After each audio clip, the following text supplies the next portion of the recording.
What is up, everybody? In Three Witches Land on a Tuesday fucking night. I know what we're here to do. We're here back with Grave Next Door on Black Doomba Records. Current album is Sanctified Heathen, which they are still in support of. And it's going to be a hell of a fucking show. So I appreciate you all tuning in on a day that I don't normally do it. But that's because we got a double header this week. So let's get into it. But first, let's take a quick commercial break to our brothers overseas at Poison Valley Clothing. Check it out. Allahu Akbar.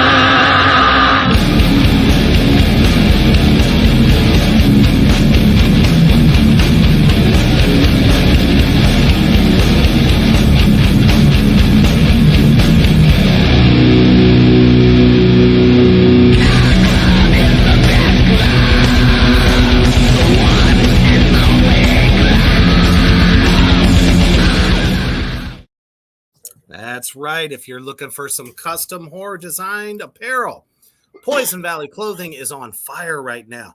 Those of you that follow them on Facebook and Instagram, check out those new designs coming out. Guaranteed, they got something for you. So please check them out.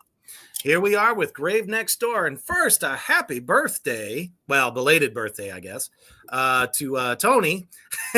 How old is he? 25? Yes. That's what 31. We thought. Okay. 13, so. Nice. 31, yeah. Awesome. And this time, I'm very excited at the fact that we have Grave Next Door's newest bass player, Brendan. Welcome. How's it going? Yeah, hey. He said something. Holy shit. Eddie Hoozle. So you guys have been quite making the waves lately with a lot of stuff that you got going on, from shows to the new vinyl and the latest video, which, man, we're going to talk about that one in depth because I fucking love it, as would any fucking person into doom, stoner, or sludge, because it's got everything: the imagery, the storytelling, and of course the fuzz. So what have you guys been up to lately? What's coming ahead for you? Who wants to go? Rock, paper, scissors. Anyone. Oh, all right. Right now, our vinyl's out, and with our music video, and while we're pushing this, I think our main focus is we've just been writing more and more music for upcoming projects, and I know we got a couple shows coming up. Local ones. February 24th, we're playing Mulligan's here in Grand Rapids. And I know we got other ones I can't think right off the top of my head, but I mean, yeah, we're I think you got a couple in March, don't you? Yep, towards the end of March we do. Yep. So I mean, yeah, we got a show in Detroit coming up, and just booking things. So but then we're going to be going to the studio in the summer down there in Atlanta at Black Doomba Records to record our second album. That's going to be tight. Who's the engineer on that? The engineer is Tommy Stewart. He's going to be producing and engineering it. Now, Tommy Stewart, for all of you out there in Three Witches Land that don't know who he is a legend in the business. Founding member of Hallows Eve, and also the captain of Tommy Stewart's Direwolf. Now, are you going to be doing any filling in for him at all this year, do you think? I'm not sure. I'm always on standby in case Dennis can't make a gig. So I always have to be ready. I practice every day that set and any songs that they came up with. I have to be ready for that. I was going to So, say, how do you differentiate between, Grave Next Door stuff and Tommy's? very easy. Very, very easy. Nice. I think that's probably because like both your styles are similar in a lot of ways. Kind of got a little bit of the same vibe, but you guys are just a little bit more, I'd say more up, because that's one of the things I love about your music is the fact that you got the slow, more, kind of ethereal stoner type, and then tempo change kicks in and it just brings everything up and it just starts rocking. Especially with the song Witchhead. Yeah, thanks. Now, who wrote that? Well, that song I wrote. I remember I was writing it when we were on that crazy COVID tour. I remember. Oh yes. Yeah, I remember I had it in my head. You know what I mean? That riff. I had it, and I brung it to them, and Pat came up with the slow spoken word part. He added that to it. And yeah. I came up with the intro, that weird like drum intro that we do for like 7 measures. And then what he wanted me to hit the China in that. And I felt really we were looking back at what it sounded like to me was like a Pentagram song kind of from that era. Kind of. And I think throwback to early Doom. But then when we go to that spoken word thing in the middle, that's really cool. And what we were trying to go for, me, like what I felt when we were developing that, I kind of wanted a real beatnik feel to that, especially with the bass. And out of all the bassists who did a good job on that, the previous bassist, Brendan was the one that really, and I don't know when he knew what a beatnik thing is or that groovy thing, but he nailed what we really wanted, what we were looking for in there for the vibe. So almost came off a little bit like, Ritual style, kind of like that weird dude with the Baphomet mask on his head, carrying the djembe drum around. Yeah. That's kind of the vibe it gave me. So I was like, man, these guys must have been like watching the video. Yeah, in the video. Mm-hmm. Oh yeah, that was Nathan Ells from Hidden Sixes. I fucking knew it. Formerly of the Human Abstract. He's, he edited that video, and his editing skills and directed it. Well, he and I like co-directed it. You know what I mean? Sure. But his editing skills were really, really top shelf. Oh no, it definitely comes off pretty flawless. Yeah. Yeah. But like what sparked the song initially was I wrote a song about my ex. It was just a horrible relationship. So it was a horror thing, So there was no Blair Witch Project watching before that, huh? No. I turned the chopping off her head, I use his metaphor for leaving. Oh, for sure. I mean, so here's the evil witch. Leave. Here's a story. Come on. You wanted to cut her head off, didn't you? No, I'm sorry. I didn't mean to interrupt you. Not literally. We had album artwork done for that. Single artwork done for that was denied. It was our PR team didn't like it because it was controversial, and it's Charles Manson holding a head, and we were told no way. The PR team said no way we can support that because they felt Manson was too much of a controversial figure. So we had compared to what? I don't know. People make their decisions. I'm not knocking them. You know what I mean? It's a great That's PR. fine, but it's a great PR team, totally great professional team. But for sure. Everybody has their reasons for something. So then, and I'm glad they did. I'm glad they did that because guess what? Sometimes one isn't enough. So now we have this band design, not band, but it's band as in they didn't want it. So then we brought in this little evil girl who's holding a bunny and a bloody knife, and that even rocks as well. So No, it's not bad. I mean, I think it really gives that little bit of a cult flavor, a little bit of horror flavor to it. But you know, I don't know. My thing is though, I'm a horror fan. We all know that. All of Three Witches is. So something like that was like, I don't think it was so over the top that it really would have caused that much of a stir, especially in the Doom genre, which is a cult laden, right. very, type evil stuff. It would have fell in place pretty well, in my opinion. People probably would have took to it. Of course, you're going to have some haters out there, but Marilyn Manson did the same kind of thing. He took everything to the fucking extreme and didn't give a fuck what people said. But I know sometimes, especially in today's world, we have to roll with the punches. Dude, I still thought it was a great design. I would still love to buy it. We don't give a fuck what people think either. To tell you the truth, I know it. We make this music for us. We don't make this music for anybody else. You know what I mean? If you don't like our music, then fine. It's not for you. Move on. If you do like it, hey, I'm glad you like it. You know what I mean? And as we go on, I find myself listening to less and less and less of mainstream because it's just pure filth and garbage out there. It's stuff like it's putting garbage into your ears and your brain. I mean, the underground scene. Oh, you're talking about pop music. Yeah. Oh, yeah. I'm just talking right now that's the true poison. That commercial music.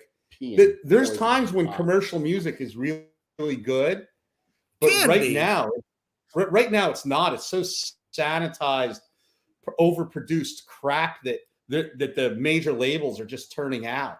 You know what I mean? And right now, if you want the gems, it's all underground labels and unsigned bands are the ones putting out the good stuff. That's my opinion. As the whole part of my mission has always been to highlight the best of the underground, because that's where the true talent is. Not somebody pressing buttons, sticking shit together on a computer. It's true fucking musicianship. And it's got a lot of heart, a lot of soul into it. And it's the most honest music, in my opinion. And that's pretty much all genres of metal that isn't commercial. Wow, we got a question for you real quick. Kyler, always glad to have you, brother. Welcome, Andy, as well. First question is, so if you guys are taking, question, got it. Do you have a new favorite riff to play from the new album? A new favorite. So I'm thinking he's probably asking, like, what's your favorite song to play off your album? I think mine. I don't know. What's your guys's? I love the bass line for Witchhead. I don't know what it is about. It's such a fun bass line to play. I mean, yeah, gets you so hyped up. Nice. I'd say As Heavy as Texas for me, because I love. Oh, that's such a fun one. I love those lyrics, and I really get to just like play around with the whammy pedal as much as I can on it. You know, it's easy time around. I feel like all these songs here are like our children, and I'm like a parent, and to ask me to have a favorite, it is impossible. But I can tell you that just like when a child acts up and you disapprove of them, there's sometimes I like some of our children better than the other ones, and it just depends on the night, and it depends what's going on, and a lot of times it depends on the crowd and what the crowd's feeling, and if it's live, one song may take off, and if that song the crowd is digging it, then that's the song that I like. Whatever's making you feel that emotion is the song that I like to play at that time. Yeah, I definitely can agree with that. From playing in bands myself, it's like you never know what kind of lineup at a show. You could have doom, you could have death metal, you can have black metal, all on one bill, and it's like if you can kind of gauge the crowd that maybe they like heavier stuff, like you would probably play some of the more heavier tracks off the record, and it would probably suit them. But that's kind of the nice thing, though. You guys are very crossover. So, mixed audiences like that, it can end up working in your favor. I thought there was one more thing. Oh, Andy says, making waves cause hard work. No, cause hard work pays off. These dudes rock. So obviously Thank a you, fan. Andy. Yeah. Nice. Andy's Which a is great awesome. guy. By the way, I got to meet Andy out at our show at Dingbats in Clifton, New Jersey. oh, nice. And I felt real bad because like I was hanging out and talk with him, and our steering box went out on the Great Bape, our first tour van. By the way, no one blows up more vans than this band. So Can't handle it. but You guys Andy should take was up a collection, like, yeah, you know, like a rear view mirror from one, maybe a hubcap from another. no, we did that. We did cannibalize parts from the one van to the new van.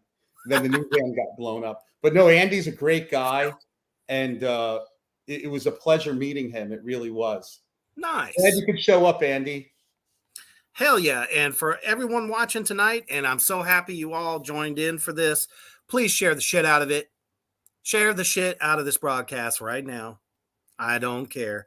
Anywhere and everywhere. Share it out. The more people that come in, the more questions. You know, this is your time, your intimate time with the band. Grave Next Door on Black Tumba Records. All right. Yep, I know, Kyler. You share it every single time, and that's why we love you. Thank you, So, Kyle. yeah, Kyler's pretty much one of the biggest fans of the show, which is cool. When He you said shows up Kyler- literally to everything. When you said Kyler, I thought our old bass player Kyler was on there. I was like, oh wow, because we had a bass player named Kyler in the band. And he says, anytime. Can't wait to see you in NYNJ again. So, That's definitely going to happen. That's yes, definitely gonna happen. For sure. currently working on getting a show out there. So, Favorite places. I love New York. awesome. So let's get back to the making of this video. I understand that there's good stories behind the trials and tribulations that went into making the Witch Head video. Yep. Go Dude, ahead and elaborate. so Brendan wasn't there for that. You know what I mean? So Maybe a good thing. I don't know. you know what? Maybe, but I can tell you this: it was Travis. Travis was there. He had just been back into the band for a couple weeks, and it was extremely hot. And we showed up. We're filming Now you filmed this in Tennessee, right? in Tennessee in the In end of July, July. the last week of July, Oh, and it was so hot. so humid. Yeah, it was horrible. It was like being underwater. And so we met with Nate. We finally got to meet Nathan that morning. He came up with the medical lemonade part and everything. And after we got done shooting, and we were at Cool Kelly's compound. I'm surprised Oh, she's yeah. not here right now. But Cool Kelly's compound, we went there. It is like Clarksville, Palmyra, or whatever. Mhm. And she was supposed to scout out a house, but she didn't have like a really house picked out for us. So we went to this one place that was like overgrown, an abandoned house. And we spoke to this guy in the woods that was like really sketch, right? And he's like, yeah, you can use the house. So we're loading the gear. Travis is like not feeling well. And this is where it all began. So I turned on the AC, put him in the car. We're concerned about him because, you know, he's your bandmate. You don't want anything to happen to him. Of course. Got the AC going. Tony and I are loading this stuff. We got Kelly's kids helping us. They're like little roadies. We're paying them for the day. And next thing you know, They did a nice job. they did. The van blows up. We blow a line that isn't a coolant line that isn't even available. We're in the middle of nowhere. Thank God we got AAA. Travis ends up having to go to the hospital in an ambulance because you don't know what's going on with him. So now we're down a vehicle. We have a room in Nashville. So we got Tony and his childhood friend, who's the videographer, Jake Sabine, the Raging Cajun. They're going back to Nashville. Kelly and Nate are finding other things to go. I'm with them. I end up going back to the compound. They're driving for hours all the way to Nashville again to pick up these parts that are the wrong parts. So we're all in. Holy Travis shit. in the hospital. He gets discharged around 12:30 at midnight. with no ride. There's no Uber to get back to where these guys are, the hotel in Nashville. He can't get to where I am at Kelly's house, and I can't get anywhere because Kelly and Nate are like exhausted. They've been driving all day to help us. Literally. I can't make them drive anybody. You know what I mean? For sure. You can only expect people to do so much for you. So the next morning, we're out there trying to fix. I drive the van to a repair facility without the doghouse cover in there. All the exhaust is coming in because I'm crazy. And I'm like, I got the windows. It's 180 degrees inside the van from the engine. In the hot thing, I barely make it to this like place. I have to renovate, and we have a show in Nashville that night. So I have to go. I take an Uber 60 miles to go get a U-Haul van, I got to drive to the place where the van is now, 60 miles back, unload our equipment. And then, no, I had to drive to Nashville, get him, drive back to the van, load in there. It was a logistic nightmare that, thank God, hadn't I been in the military and figured out flight operations and stuff and logistics, Right. no one would be able to pull this off. We were early to the gig. And then we ended up, so the video was like not getting filmed that week it was supposed to. So then we had a gig the next day down in Texas. And we're also filming the Heaviest Texas video too. Damn, 2 videos at once. So yeah, our plan What a fucking nightmare. Our plan was to finish the Witch Head video, then go to Texas and then do that video. But since our van broke down, and then we almost had to cancel the Texas show because we didn't have a way there. And then the drummer at the time from Hidden Sixes loaned us his CRV. Yeah, they call him Burn, Chris O'Brien. Yeah. Loans us yeah. a Honda CRV, an older one. And it was like, He's a good dude. we loaded backline gear into, not backline, just our instruments and cymbals. And we had Jason Hubbard, Guy Rules, out of Hubbard, Texas, had a backline set for us, his kids' stuff, an amp. And so we went down to Texas, played that show, and we ended up killing, and it was great. And then we did the music video the very next day. And then came back 2 days later and filmed Witch Head after all that. Yeah, so the first part of Witch Head of the video, like the very beginning scene, that was filmed the first time we were there, and then we had to come back and finish it. But after that night though, we drove all throughout the night, 11 straight hours. After going through all the van stuff, playing a show, we then drove 11 hours to Texas, probably got an hour of sleep, and then had to play a show. And I gotta give it to Travis, our old bass player. This guy gets out of the hospital 12:30 at night, and then ends up playing the next night at what was the name? The End in Nashville. Great venue, by the way.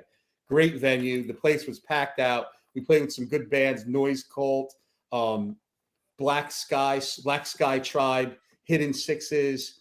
So it was a really, really great. It was a really, really great night. And Travis just came through. And then here's a guy who just got out of the hospital. Then he makes that trip all the way down to Texas and films that video. We were making sure he didn't overheat. He had ice on him and everything. So taking care of each other, you know? And so he was a trooper, you know what I mean? And I was just, I'm really glad he pulled through and we were able to do this. So I have to say, one of my favorite scenes in the video is when you guys are being led by these henchmen, and you got your hands tied behind your back. And Patrick, you turn for a second and try to shoulder block the guy behind you. He's like, "Nope, keep going." I ended up laugh my ass off every time I watch it. when they were bringing me down to the water to drown me, because we all die by certain things. If you watch the video, the 3 elements: air, water, and fire. Air meaning he got hung, Travis got burned in a fire, and I got drowned in water. And when they were pushing me down a boat ramp, I turned just to make it good for the camera. I ended up hitting that kid pretty hard in the face, and I felt so bad. It was real, you know. I was like, gonna say it looked pretty legit. yeah, and I was like, "Oh, did I hurt you?" You know what I mean? But like, I didn't say that till afterwards. Hey, it happens. That's acting, man. Pretty much. So, what was it like to get hung, Tony? I've never been really hung before, and I didn't want to do it for the sake of the video. So Right. it was just, you got my feet. I was just hanging there on myself by myself, let my feet dangle, you know. And then they put the noose around my neck, and I was just like swaying on my feet or whatever, like tiptoe, Yeah. back and forth. I don't know. I thought it was pretty cool. I guess. I'm hung pretty well. It comes off pretty good, man. Yeah. Well, you know, yeah, I had Nathan sitting there directing me. You know, it was a lot. That was a funny joke, by the way. Yeah. But it I was a must have lot missed harder to do than I thought, because he was like, "No, you don't look hung." And I'm like, "Fuck my!"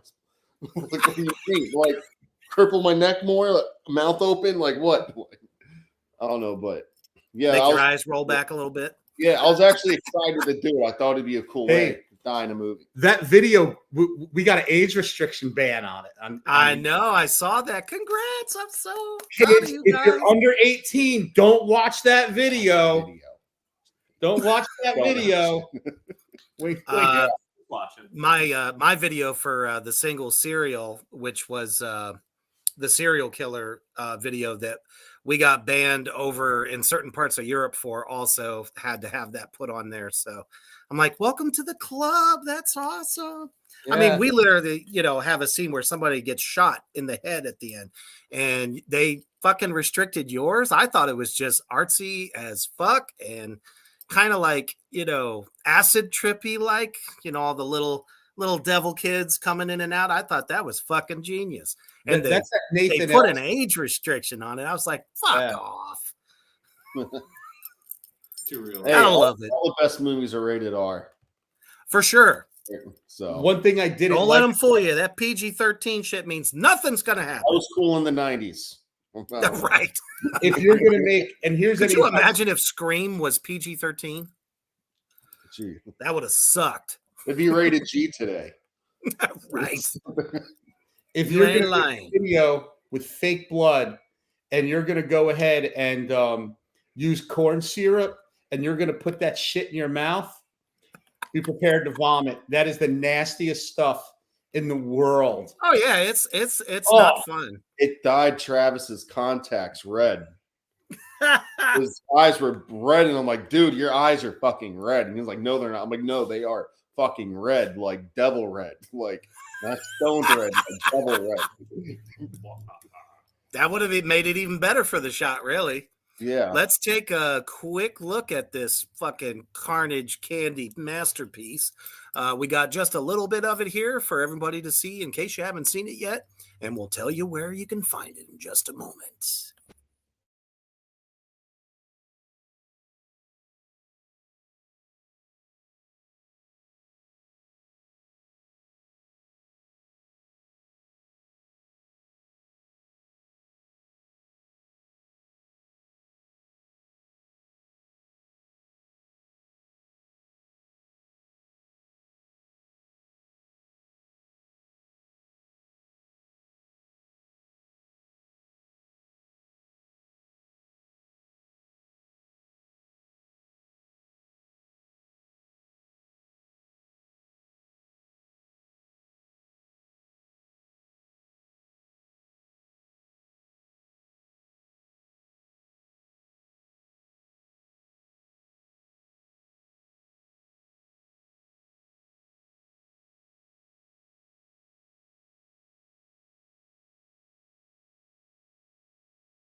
Nice.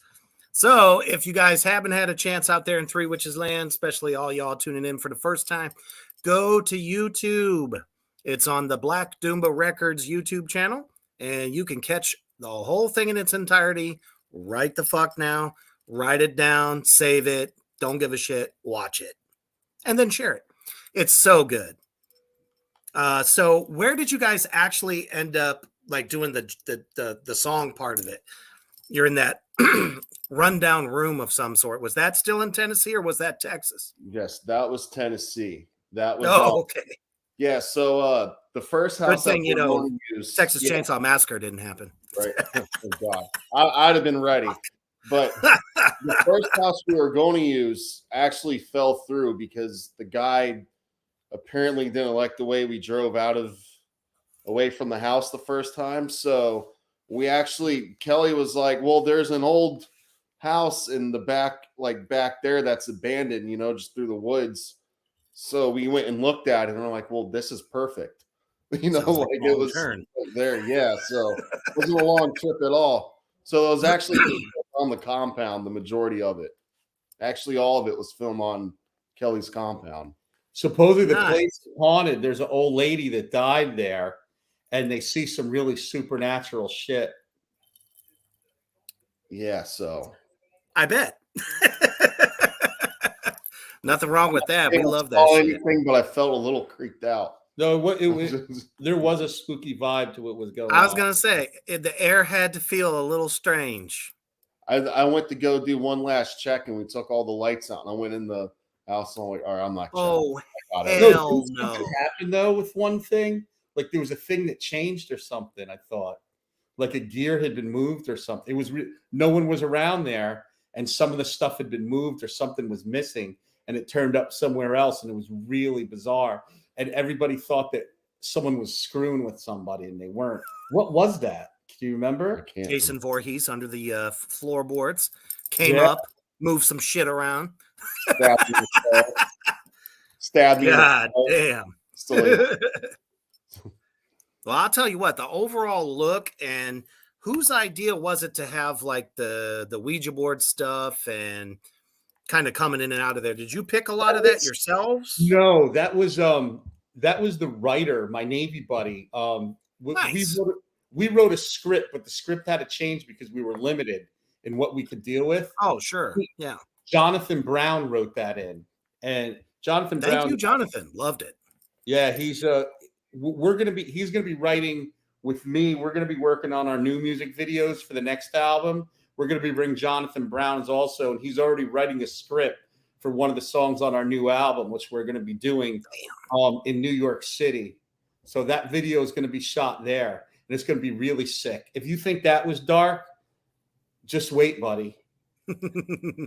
You know what I always say: the darker, In fact, the is better. Andy Kovalik still there? If He he's is. still He on, is. We would love Andy. Matter of fact, If Andy wants to come out for that, when we eventually shoot that in New York, we would love for him to come out. he All says, our New "Bro, York, New you Jersey- put all this in a journal like Henry Rollins. Get in the van." This is the get in the van. This is no bullshit that goes on. You know what For I mean? sure, man. A lot of people out there don't really know what goes into doing this shit when you're on limited budget, limited time. You're getting favors in order to get what you want done. Anything and everything can go wrong at a moment's notice. I'm going to tell you a secret, and these guys don't even know it, right? I mean, he wasn't in the band then. We left for a 2-week tour once. I only had $200 on me, and these guys didn't even know it.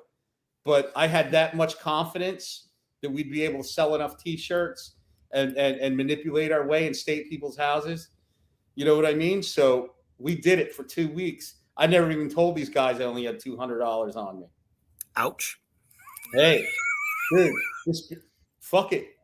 You know what I mean? I feel it. Dude, But what if? don't play in the shallow end, play in the deep end. I can honestly say I've been there myself. So, Yeah. but we're survivors. It's what the road's all about. Oh, yeah. Everybody kind of glorifies the We're road. not a bedroom band. Nice.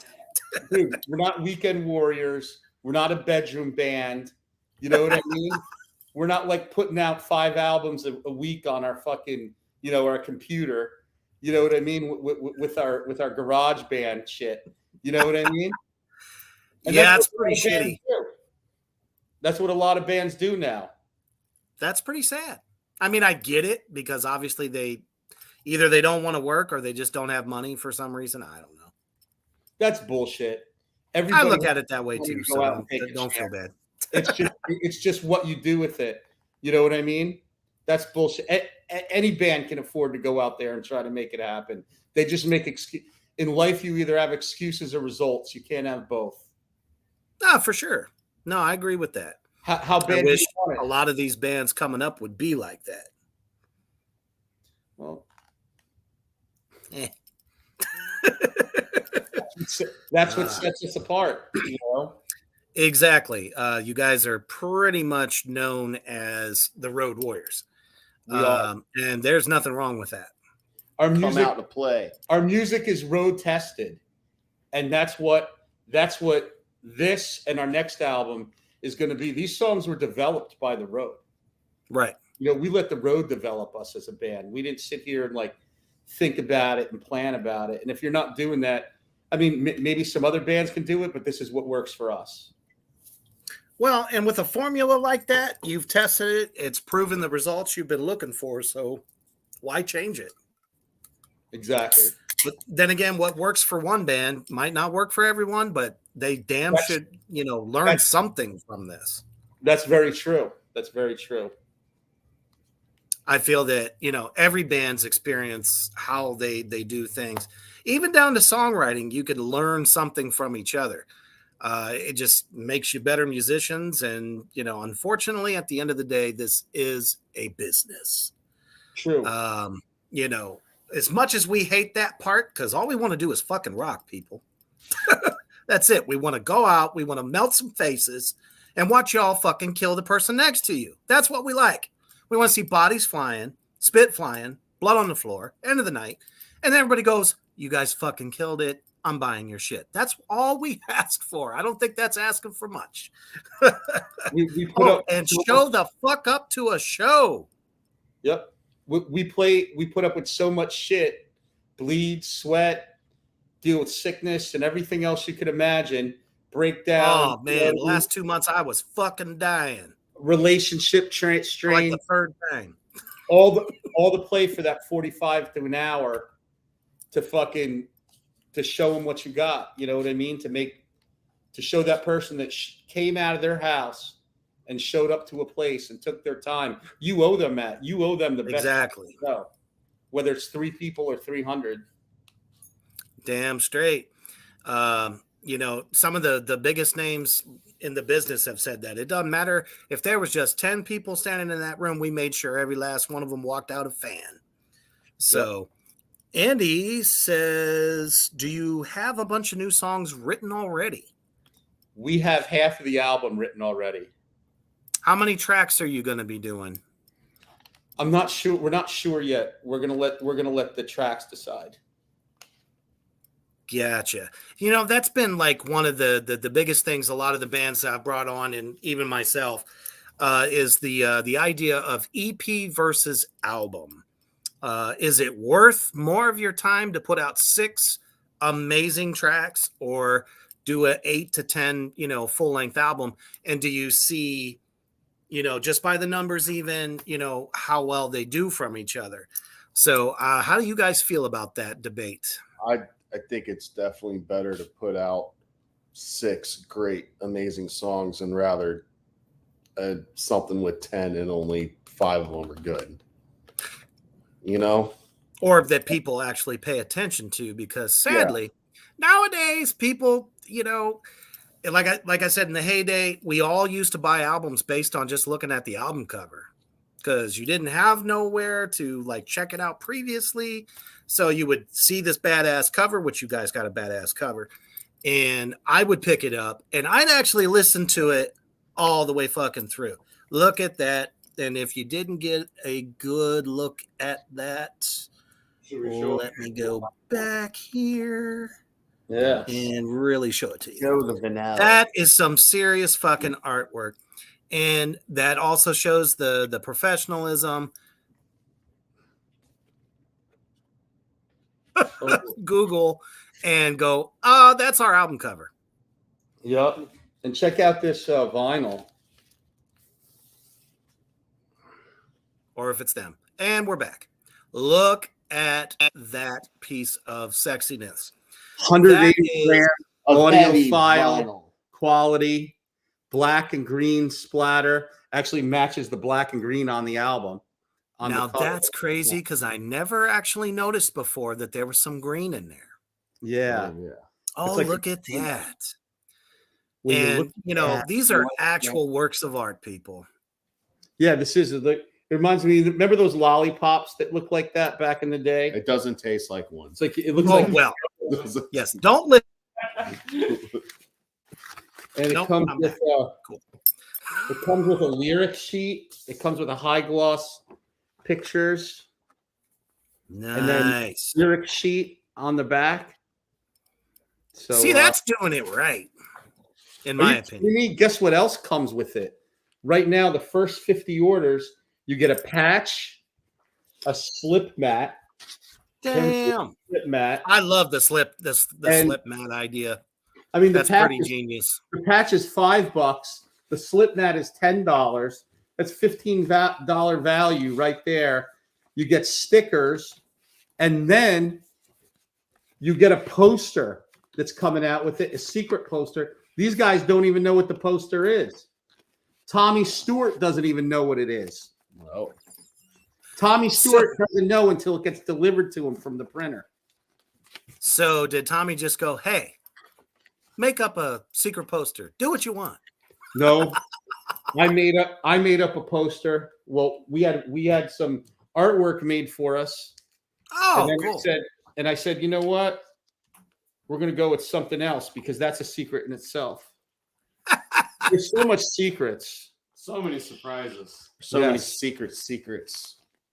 but I can tell you that this album is sick, and our next album is going to be even sicker. You know? More bass. Yes, please. You know, if it's one thing I've said, especially on my other show called The Shred that we do on Friday nights, when we talk about bass players, we talk about the great Geezer Butler. Of course. And there hasn't been even Cliff Burton from early Metallica, good Metallica, not the bad Metallica. They brought something different to the table. Nowadays, it's like the bass player, it's like they're playing 5-6 strings and it's always really super low and not so much to the forefront on recordings or even live. So the fact that you have a great bass player and you're coming more out in the mix just from like the live stuff that I've heard. And you guys can check all this stuff out on their Facebook at Grave Next Door, as well as on Instagram. They have killer fucking reels. Please check them out daily. I also repost them, so there's no excuse to not catch it. But it'll be nice to hear a little bit more bass, especially in your guys' dynamic. You don't have two guitar players, so on stage, you know, you have a lot of freedom. Do you feel that way, Brendan? Oh, definitely. Not having the rhythm guitar, so it makes it so easy for me to just jump in there. Even matching with the rhythm section, kind of trying to take some of the stuff Tony's doing and match. I mean, the leads and the solos we have bass-wise for the next album are incredible. They're it's my favorite songs to play are the new album songs, just because it lets me explore a whole dynamic I haven't had before and really lets that artistic freedom come out. And Pat, I mean, we're a tight rhythm section, so he makes it so easy for me to stay in time while I even experiment with things in the jam room. Oh, most deaf. Because, you know, when there's holes left, for those of you out there in bands, leave some holes, God damn it, because certain instruments can fill those holes and come out of them and give you a really tasty lick, you know? I don't have to compete with rhythm guitarists, which is nice. For sure. I can tell you that as far as I'm going to speak for the rhythm section of this, we've become a band within a band because Brendan and I have this communication thing going on, and we kept the rhythm section for Grave Next Door has gotten so stronger now that we're allowing Tony Anthony to basically do more riff centric stuff and then do his vocals, do the riffs. So this allows him to do what he does better. You know what I mean? And stand out. but I want you to think of like far as where I'm seeing the new sound going. I want you to think of like a weed eater, because you know Okay. how the bass and weed eater is predominant. Not that he's going to be overpowering Tony, but it's going to be right there, just as strong. So it's not just going to be a riff with a guitar band and the bass is going to be in the back that you can barely hear. You know what I mean? And during his audition, and we're playing, it was a 4-hour jam of his audition. And I looked at him and I go, dude, are you a Cliff Burton fan, by the way? He's like, oh, yeah, what are you talking about? I go, I feel like I'm playing with Cliff Burton. And that's what I would like to compare him to. So that means he's got wah and fuzz. Exactly. Yeah. Well, So I switched to Aria just for that reason. I run strictly Aria basses now, a 5 and a 4. Nice. Some Hell older yeah. and talking about switching brands, I was about to say it. I switched from my old drumstick company that I had. I won't mention them, but I'll tell you the new drumstick company I switched with is Diamond Star. You heard of them? These guys are excellent, and I'm rocking, and I'm endorsed by them now. And I choose the rock sticks, and these are phenomenal. By the way, see that? Told you. Yeah. So I've thanks been for with hooking me up with that endorsement, bro. Yeah, I'm going into my 3rd year with them, and I'm telling you, I know Vicks are great. Zildjian's got some good stuff, ProMark, all that shit. Sorry, I ain't switching for nobody. I am so comfortable with Diamond Star, just in its attack, its weight, its versatility, and the tips don't crack. No, easy. they don't. They really don't. So if you're a drummer out there, take it from both of us professionals here. We know what the fuck we're talking about. You need to switch. And let's face it, they're more affordable. Yes. Because even on retail, they only retail for about $10.99. Yep. So if you're a drummer out there thinking about sticks and stuff, check that shit out. Diamond Star. Fan-fucking-tastic. Unfortunately, I got to definitely take one more commercial break before we get into our last segment with Grave Next Door. So let's check out the newly updated commercial of Reaper's Underground Productions roster. Let's check that shit out right now.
So much good shit going on right now with the Reapers Underground Productions. I couldn't be happier representing these guys, as well as my own band that has a first single coming out next Friday called Iron Serpent. So if you've been checking out my page recently, I've been dropping a lot of little teasers here and there for you. So, but some other news, October Noir is doing a small tour coming up. Hell yeah.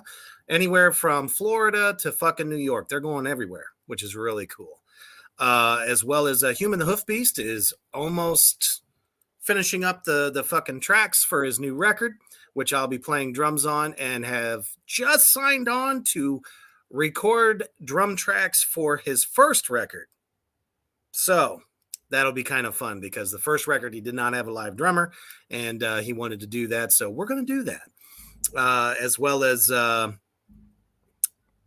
Sensation's got a bunch of shows coming up. I think they got a new single coming. And Doomsday Rejects, they got a new album coming out this year also. And, of course, Grave Next Door doing all the amazing things that you guys are doing. So y'all make my job as a manager so easy because I just love everything you do. And these bands work hard. Now, I work hard for them. 6 hours a fucking day I do. So that's what it takes to do what they're doing, guys out there in Three Witches Land. If you're in a band, you know somebody in a band, and they're tired of not getting anywhere, check out the bands of Reapers Underground Productions because this is the hardest working bands in the nation. So, hell yeah. Oh, shit. Nice. We got Licking County Metalheads tuned in on YouTube. Fuck yeah. That's awesome. From I forget what part of Ohio. I know it's Southern Ohio. I remember on the last Black Tar Superstar tour I did, we did a show down there. So nice to have you. So yeah, I'm psyched, man. He says, I need music for my weekly podcast. I will promote for free. Go ahead and send them your stuff, or I will. Either way. We We'll love get it. done. So Newark. That's Ohio. right. Newark, Ohio. That's right. Awesome. Awesome. So what is kind of like, I don't know, the mood for the new album? You know, a lot of people are doing concepts right now. What's kind of like the mood for these new tracks that you got coming out? And especially like lyrically speaking. I'd definitely say we're trying to get more artsy with it. Good, and more. We're definitely shooting for more dynamic within each song itself. We're definitely trying to, we're definitely going back and seeing what we did and then thinking, how do we evolve as musicians and bring that aspect to what we're writing now, things that we learned. And for one, I'm getting ready to take vocal lessons here soon. Really? Shit, that's just going to up your game. I know, right? So I think lyrically, it's more serious lyrics, and they're more darker. The new songs, so more like psychologically, or maybe just like some darker themes. Darker themes and psychologically. Nice. You were going to say something, Brendan? Sorry. Well, these songs compared to the last ones, even though I didn't actually write the last ones, but the difference between them, I mean, just theme-wise, they all have a different feel. Maybe it's because I've worked on these songs with these guys, but they feel a lot grittier, a lot like, a little lot darker than the first album. Well, and there's nothing like the darkness that unites all of us doomheads out there together as one. So that's definitely going to be cool. What do you hope to achieve, Anthony, by taking some like additional vocal lessons? I'd like to be able to sing around people and not have them laugh at me. Who the hell's laughing at you? I'll kill them for free. I'm talking around. It's weird because like I'm new at singing, like when we first started this band, if you would have told me I would have been the singer, I would have laughed at you because there would have been no way right. I would have done it, but I had to step up to the plate and do it because no one else was going to do it.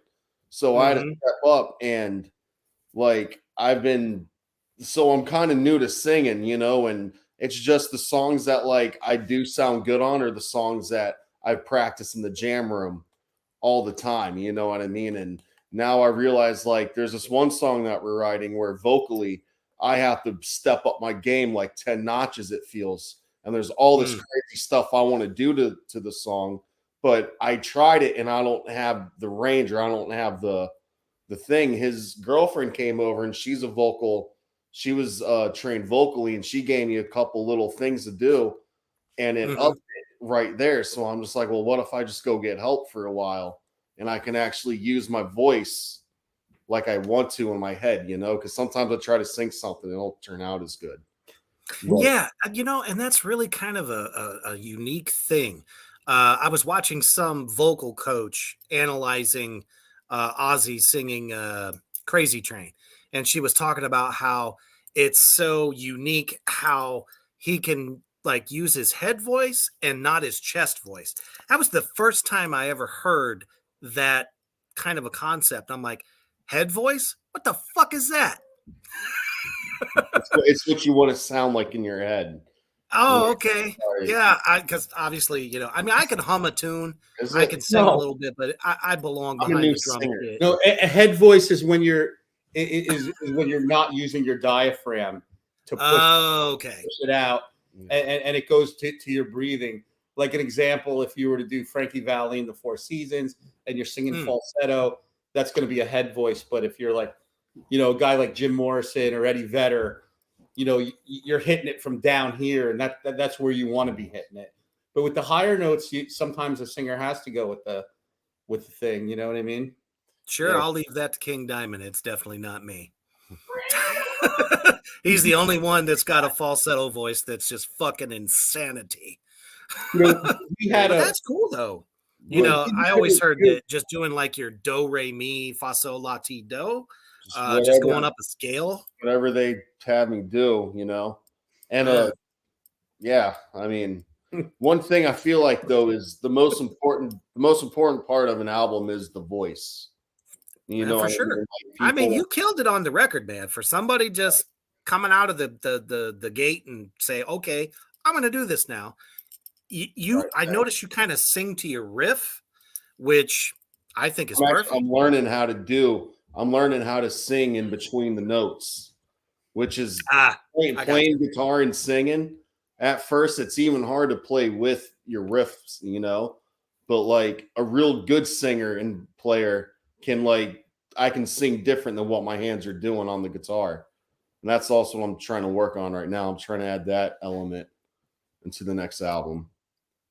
So hell yeah. Bottom line, I just want to up my game. I just want to really. Man, you're gonna get there. You're gonna fucking get review by Clean and Sober Stoner, and it was the most brutally honest review that we ever had. And basically, and it was true. I mean, this guy picked us apart. He was very subjective, but he was honest, and that's what we appreciated. And we learned something from that review. Not that we really care what reviews are, because we really don't take stock in them. But this review we did because here's what he said. He said, I'm paraphrasing here. I love it. He said we seem to be achieving for something higher than what we were capable of musically at that time. And we were a new band. So yeah, he was 100% right. But now through the growth and the road and the years of playing these songs live, we have the ability now to achieve what we want to do on that album. It's because you guys are growing together. Album. So we're going to be able to reach what we want to do, whereas maybe we didn't get it all right on the first one. That's fine. You got to pull the trigger with what you have, For sure. I don't think any band really nails it on their first record. You know what I mean? It's the first record, it's new, and it's one thing to play it in the practice room or live. It's another when, you're behind a set of microphones and it's go time. Because for a lot of people that don't realize what it's like to record songs in a studio, it's a different fucking atmosphere, man. It's keeps you on your toes. Your fucking sack is in your fucking stomach the whole time, hoping that, oh, I hope I get it in one take so it doesn't cost more money. You know what I mean? Grave So Next Door is not a studio band. We're a live band. We're not. We'll be the first to tell there's you. nothing wrong with that. No, dude, I don't want to be a studio band. I don't want to. I tell you what, the day we start making shit in the studio that we can't perform live is the day this band is over. That's what separates the true bands from the average band. We're not going to commit musical fraud on the audience. We're not going to do it. Hell no. If we can't do it live, we're not doing it at all. And I don't want to deal with a loop pedal. We don't do backing tracks. We don't do digital. Oh, fuck that. It's 100% analog. I think the only digital things about our rigs is our reverb. My reverb, probably. Sound guys love us. Oh, they hate I bet. for Simplicity. Okay, that's all it is, I always Mike brought this, that Mike that, angle good. cab. They hated it. There's nothing worse than seeing a metal band go up there with a fucking laptop. I'll be the first one to say that. And they're like, I can't get it loud enough. And then it's fucking too loud. And then whatever instruments are left over playing over top, you never get a good mix live, which is why I've always said some of these little fucking trendy bands, especially the commercialized bands, they're fucking guilty of it every fucking time with those backtracks. And it sounds like ass live. Let me tell you what, Grave Next Door can go play the Tennessee Metal Devastation Fest with what we did in front of the 1,200 people that showed up on that big ass stage, and we will sound exactly like that if you booked us for a house gig and we played in your freaking kitchen. It'd be the same sound. And that's what we want. That's what we shoot for. You're going to get the same band. There's nothing fancy here. There's no trickery. It's just fucking rock and roll. Exactly. And my new band, Iron Serpent, is the same way. We're a 3-piece. Amen.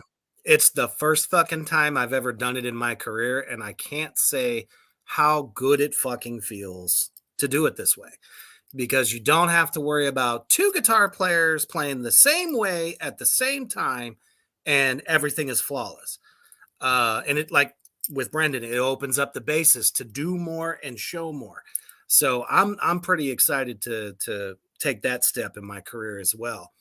I don't know how my son plays guitar and sings the way he does at the same time. We did it together in Black Tar Superstar, and now it's like he's the guy, and I think he's feeling it too. So I'm sure he sympathizes with you, Anthony. Yeah, I mean, he's not a bad singer. It's just he was never the guy all the time, and now it is. So it's a whole new world. So I'm sure he can learn a lot from you. No one's going to do it but you. Yep. No one's going to do it but you. That's what it comes down to. Hell yeah. I'm glad I did now. Because now we can still keep 3 people in the band. I still go back to that show when you guys played our album release show at the old Buzzbin in Canton, Ohio, for those that remember that one. That show was electric. You guys fucking killed it. Absolutely killed it that night. Who's our bass player then? That was the young dude. Looked like he just stepped out of high school. Oh, yeah, good guy.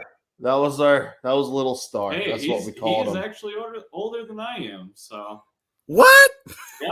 Oh shit! Nah, you like way more mature than that guy was. Yeah. Love James though. I remember he's not a bad player. Wasn't a bad singer. Oh, no. That was a crazy show. I remember I had James with me near the merch table, and that pimp ran in from the street that night to go grab one of his girls out of the bar. He wanted to beat her ass. And then the other guys came in, and then the fight broke out. Remember that? All the cops showed up, and this kid James from Sparta, Michigan, never seen anything like that in his life. He was just like wide-eyed, man. To me, it was just another day. I mean, Canton, Ohio was my old stomping grounds. I'm like, here we go again. We have a show coming up at the Buzzbin in March. Yeah, that's going to be real interesting. It's a much smaller venue than what we were used to at the old one. So actually, in my opinion, works great for 3-piece bands. If you have like 5 members, good fucking luck. Well, I Don't know where the fuck y'all are gonna stand. we played the West Side Bowl with Tommy. no, this was it was with Paladin and who was that band from Las Vegas? Oh my God, Paladin and Immortal Guardian. Immortal Guardian. These guys had like 6 people in their band. They have like all this electronic stuff, like an amazing light show.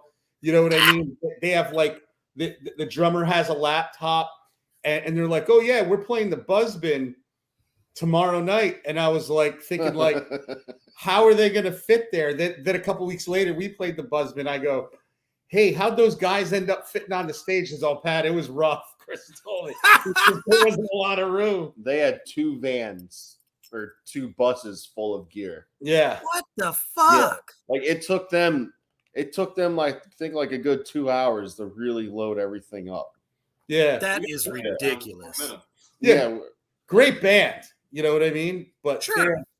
But Problem is, though, stage, you know. Yeah, when you have like 5 to 10 minutes, band on, band off, you know, that had to be a fucking nightmare if they didn't backline. Yeah. There's no band. They were good. And as our manager, you've probably heard this about us. I don't know if the venues communicate with you, but there's no one that sets up and breaks down faster than Grave Next Door. We can be on and off a stage in no time at all. That's for sure. And I think that's why we get asked back. Part of the reason. I can definitely say bands that take way too long to set up and shit, they usually don't get asked back. Nope. Well, man, I am so excited for the future of 2023, especially with all your new material and a lot of shows, especially some festival stuff coming up. You know, it's a doggy dog world out there at the moment, and you know, we're definitely going to put something good together for you. So, all right, the train keeps a rolling. I don't let nobody step on my dick, and if they do, I knock them down. So we're just going to keep on fucking rolling. You know, this train don't stop for nobody. So thank you all so much for thank you for having us, for joining us. Hell yeah, it's definitely a pleasure. How much will it cost me for you to play in my living room? Where are you at, Tyler? Free. I'll do it free. Where's it at? I forget. Genghis, do we know where Kyler's from? I don't think he's ever told us. Where are you from, goddammit? Kyler. Oh, no. Well, remember about filling holes? If we're on tour, Virginia, or a night, Virginia. What part of Virginia? We're there. We're there. What part of Virginia? I don't know. What part of Virginia, Kyler? Inquiring minds want to know. I think we lost him. Right. We'll contact our manager, Reaper. Chester. He just said Chester. Chester, Virginia. I don't even know where that is. I will have to look that up. Yep. Shit, I might just come down to hang out. There you go. That'd be a blast. Yeah, definitely. Everybody that joined in the comment section, thank you. It always makes, you know, the bands that come on this show feel good, that you get to interact with them. Keep fucking doing it. And Licking County Metalheads, fucking love you, dude. I'm pretty sure that's Roy Boy that is on the YouTube right now, which is awesome. Hey, Roy Boy. Thank you, Andy, for coming in too, man. It's been a fucking blast. And of course, I will always have you guys back on every time you got something good, big coming up. Remember, get that $20. $20. This is all the swag. There's no deal like this ever. Nope. Go to $20, man. Records, Bandcamp or BlackDoomberRecords.com. Exactly. You know, you normally spend $20 on like a case of beer and fucking Taco Bell. Well, for $20 goddamn dollars, you can get their fucking vinyl along with all the extra swag that comes with it. It's the best deal going. Get that shit. Go there. Bandcamp, Black Doomba Records, or BlackDoomberRecords.com. Either way, get that shit. But that's only while in the pre-sale. Own it. It ends February 2nd. Oh shit. February 2nd is just around the corner. That's like Yep. 5 days from now or so. So It's like get your copy now. All right. Thank you all so much. Appreciate you. And as always, Thank when you. you're laying down and getting ready to go to sleep, you put your footies on. Always stay heavy. Stay.